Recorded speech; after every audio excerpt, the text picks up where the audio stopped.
Hey everybody, what's going on? Thanks for swinging by. I sure do appreciate it. If this is your first time with the channel, my name is Mark. Oh, hi, Mark. Welcome to Fit and Fire. Let's get into this video. As you can see, I am not in my normal studio. I am actually in the OG's Danger Show, what do we call it? What do you call it? Danger Mountain. Mountaintop outpost. I got Greg over on the side giving me notes as we go, but a couple years ago, Greg and I got linked up, and he actually made a trip out to Kansas. We did some collaboration on lever guns, of all things, and got to shoot my first 4570. That was a great time. So naturally, when the opportunity presented itself, why not reciprocate that and come out to his little compound and check things out? And that's what we're doing here. We are in the OG's compound, and we've got this thing right here. This is the CMMG Dissent, and I want to take a second just to say a huge thank you to Greg for allowing me to come out, hang out with him, and then take this out to the range. The purpose of this week was for me to come out, spend some time with Greg and his family, and then show him some of the AKs that I have in my collection. He's a big fan of Zestava. He's got an M70, he's got an M92, and I've got the M90 and M85.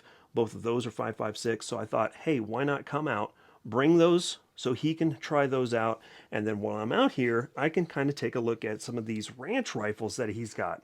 Now, the ranch rifle is not a new concept.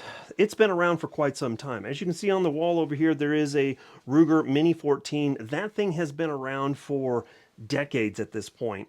So the ranch rifle is not a new concept. However, what is a new concept is some of the different types of ranch rifles that are coming out on the market. We've got the CMMG, Foxtrot Mike has one.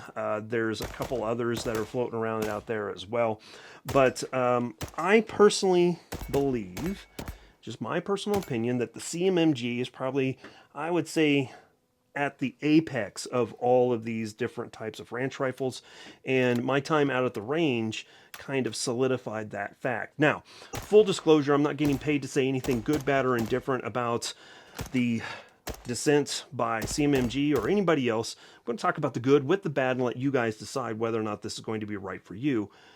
I think if you're in the market for something like this, this might be the number one option, at least one that I would recommend for you guys. So we're going to do a quick overview of what's going on with this, talk about some of the things that I like, talk about some of the things that you may need to be aware of, and then go from there. First and foremost, this is going to be a 14.5 inch pin and welded barrel that has a 1-in-7 twist. Obviously, as you can see, it's got I think this is a 14-inch M-lock handguard right here. The muzzle brake on this is actually pretty interesting. If you decide that this muzzle brake isn't right for you and you wanted to do something different, you could seemingly drill out that weld and then take this off and put a new muzzle device on. Maybe something like from Griffin Armament with their dual lock brakes that they've got, or muzzle devices that could then accept a suppressor. So just food for thought on that. You will have to tap out that weld to take that brake off. This is, like I said, a 1-in-7 inch twist, and then it has a mid-length gas system with adjustable gas. So that's something I really do like, and something that would be helpful when it comes to suppressing this if you so choose to do that. This is going to have a forward control side charging handle right here. It's non-reciprocating and it's reversible, something I really do like. The upper and lower receiver are going to be 7075 T6 aluminum, so exactly what you would expect from any kind of AR adjacent style firearm.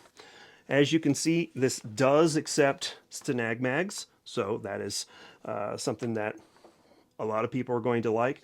Whereas, say, like the Mini 14 over here, that's a proprietary magazine, so you're not going to be able to just run to the local gun shop and pick up a magazine pretty cheap. They may not have those. but more than likely they're going to have Stenag mag. This is nearly going to have ambidextrous controls. And why do I say nearly is because there is a bolt catch and magazine release here on the left side, but there is not a bolt release on the right side. That is left up for the charging handle. So technically it is, I guess, but there is that. As far as the safety lever goes, this is going to be a cross bolt safety, which we'll talk about that here in just a second, but I guess you could say that it's ambidextrous, but it's really not. So there's that piece of it. And then it's also going to have the CMMG zeroed drop-in trigger. This is going to be a single stage trigger that I think is pretty freaking nice. So let's charge this up and let's ghost this thing here real quick.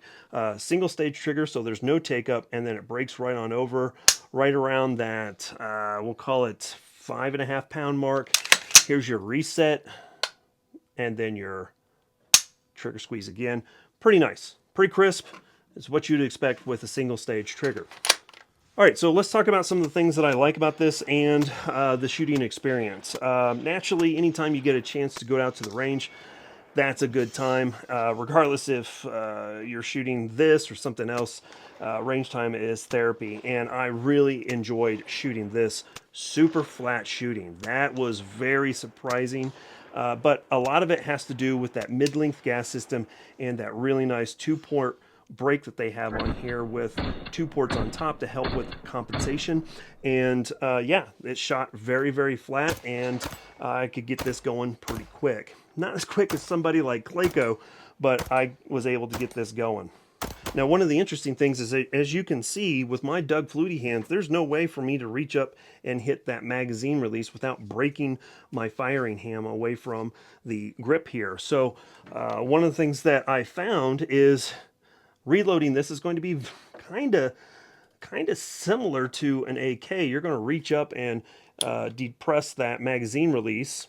It's not a little paddle here, it is a button, but you're going to strip that magazine, let it hit the ground, and bring your next one up.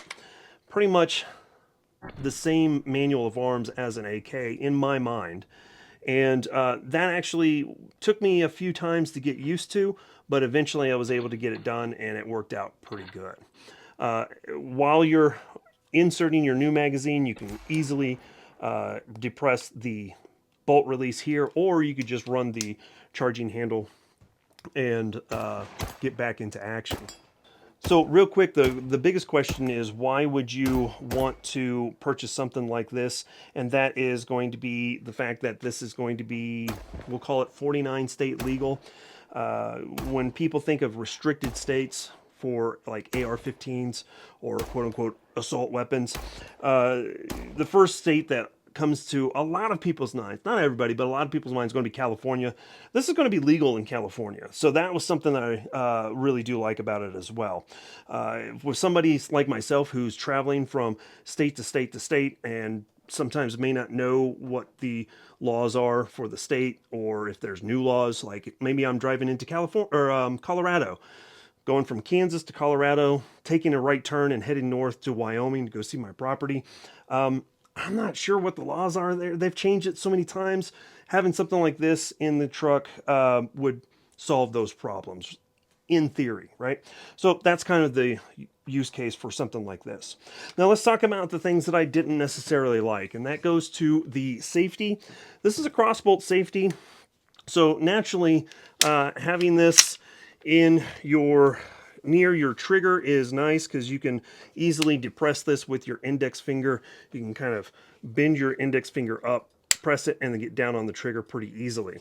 The problem is, if you're left-handed, yeah, good luck with that. You're going to have to break your grip and press it with your thumb. So as you can see, I'm rolling my wrist over to press that with my thumb. To put it on safe, you can use your index finger with your left hand. But yeah, if you're lefty, good luck on you on that. So that's the only downside to that. The next thing is with shooting this. If I shoot a normal AR-15, my elbows are going to be pointed down. I'm always elbows down in my setup to shoot. And with my elbow down, it is extremely difficult. As you can see, my wrist is cranked over really hard, and I can't even really get in on that trigger. So you're going to have to lift that elbow up, chicken wing just a little bit, which for some people may not be the right thing for you. It's not that big of a deal, but for those people who want to keep a low profile, this is going to be something you're going to have to work on. You can still kind of have your elbow down a little bit and still feel comfortable. The higher you get your elbow, the easier it's going to be, but that's another piece that you're going to have to consider if you're going to get into something like this. Finally, the only other thing that I will say is the price point on this. It's a little pricey. You're going to be approaching the $1,800 mark depending on when and where you buy it. So that's going to be pretty expensive for a lot of people. However, the counterpoint to that is you've got something that is legal in just about every jurisdiction, number one. Number two, in my opinion, CMMG has some of the best fit and finish when it comes to their rifles, especially the Dissent. A lot of these ranch rifles or a lot of these forward control firearms, the charging handle binds up. This is smooth as butter. It's just really, really nice. Easy to charge. I really do like that. So that is the selling point when it comes to one of these, and why the price is so high, is you're realistically getting kind of a higher premium AR adjacent style rifle. So that's kind of where I see this and how it fits into maybe yours or other people's setup, why you might want to have one of these. So with that being said, there is the CMMG Dissent. Just a quick overview. And I really do appreciate you guys swinging by. Again, I want to say a huge thank you to Greg and his family for tolerating me for a few days and getting out to the range and shooting. Had a great time, and if you guys are interested in checking out OG's Danger Show, I'll leave a link in all of the normal places, pin comment, description, right up here, at the end, all the different places. So again, I really do appreciate him, and I appreciate you guys. Check out the pin comment, check out the podcast, and we'll catch you guys later. I'm coming over the table here to give you guys a high five. As always, freedom through strength. Catch you guys later. Bye, y'all.